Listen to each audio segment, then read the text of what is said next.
Timur Tengah saat ini ibarat papan catur yang sedang hancur berantakan. Rajanya tumbang, pion-pionnya bergerak liar. Sejak akhir Februari tahun 2026, eskalasi antara ASES Israel dan Iran telah berubah menjadi perang terbuka berskala besar. Tapi, di tengah ancaman perang dunia ketiga ini, ada satu manuver dari negara kita yang bikin dahi berkerut. Indonesia baru saja bergabung dengan Board of Peace atau Dewan Perdamaian bentukan Donald Trump dengan iuran keanggotaan dilaporkan mencapai 1 miliar dolar AS atau sekitar 16,7 triliun rupiah. Di video kali ini, kita akan bongkar akar masalah perang ini. Kenapa kita membuang triliunan rupiah untuk sebuah ilusi perdamaian? Dan apa solusi brilian untuk menyelamatkan ekonomi kita? Simak sampai habis. Banyak yang mengira perang ini murni karena Amerika ingin merampas ladang minyak dan uranium Iran. Padahal, realitas geopolitiknya jauh lebih kompleks. Tujuan utama serangan gabungan AS dan Israel bukan untuk menguasai tambang uranium, melainkan untuk melumpuhkan fasilitas pengayaan uranium Iran sebelum mereka berhasil merakit bom nuklir. Bagi Israel, ini adalah ancaman eksistensial. Bagi AS, ini ancaman bagi hegemoni dan keamanan sekutu mereka. Di sisi lain, Iran yang tahu mereka kalah secara militer konvensional menggunakan taktik poros perlawanan. Mereka mendanai dan mempersenjatai Hizbullah, Houthi, hingga Hamas. Serangan mematikan ke Teheran kemarin adalah upaya AS dan Israel untuk memotong kepala dari jaringan proksi lintas negara ini. Lalu, di mana posisi Indonesia? Pemerintah beralasan bergabung dengan Board of Peace BOP agar kita punya panggung diplomasi untuk menekan AS dan mewujudkan kemerdekaan Palestina. Niatnya mulia, tapi mari kita lihat realitas tertulisnya. BOP memberikan kekuasaan absolut kepada Donald Trump sebagai ketua seumur hidup.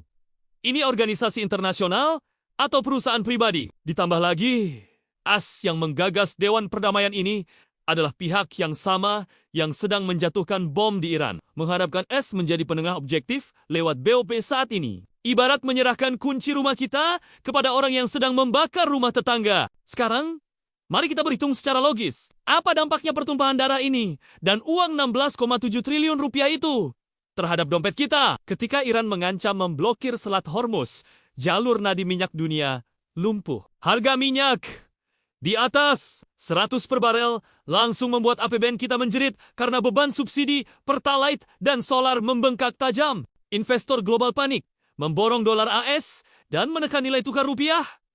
Akibatnya, biaya impor bahan baku naik, biaya logistik mahal, dan harga sembako di pasar ikut terbang. Di saat daya beli masyarakat menengah ke bawah sedang sekarat menghamburkan 16,7 triliun rupiah untuk masuk ke dewan kontroversial milik Trump jelas melukai nalar publik. Gelombang protes dari masyarakat sipil dan mahasiswa sudah mulai membesar. Dan untungnya, Presiden Prabowo menyatakan siap mengevaluasi keanggotaan ini. Lalu, apa solusi brilian yang harus segera diambil negara?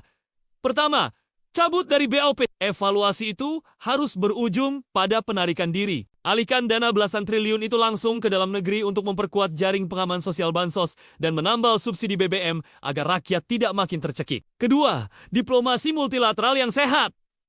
Kembalikan fokus diplomasi kita ke forum yang sah seperti PBB, desak gencatan senjata, dan aktifkan kembali perjanjian pembatasan nuklir JCPOA. Bukan ikut-ikutan dewan eksklusif satu negara. Ketiga, akselerasi transisi energi. Krisis ini adalah tamparan keras kesekian kalinya. Selama kita masih bergantung pada energi fosil, nasib ekonomi kita akan selalu disandera oleh konflik di Timur Tengah. Percepat transisi ke energi terbarukan secara masif agar kita mandiri secara energi. Perang di Timur Tengah membuktikan bahwa keputusan geopolitik ribuan kilometer dari sini sangat menentukan harga beras di meja makan kita besok. Dan di saat badai datang, pemerintah harusnya memperkuat kapal kita sendiri, bukan membeli tiket mahal di kapal orang lain yang sedang memicu badai. Bagaimana menurut kalian? Apakah sudah saatnya Indonesia tegas keluar dari BOP dan fokus mengurus dapur sendiri? Tulis opini kalian di kolom komentar. Jangan lupa like, subscribe, dan bagikan video ini agar makin banyak yang melek politik dan ekonomi.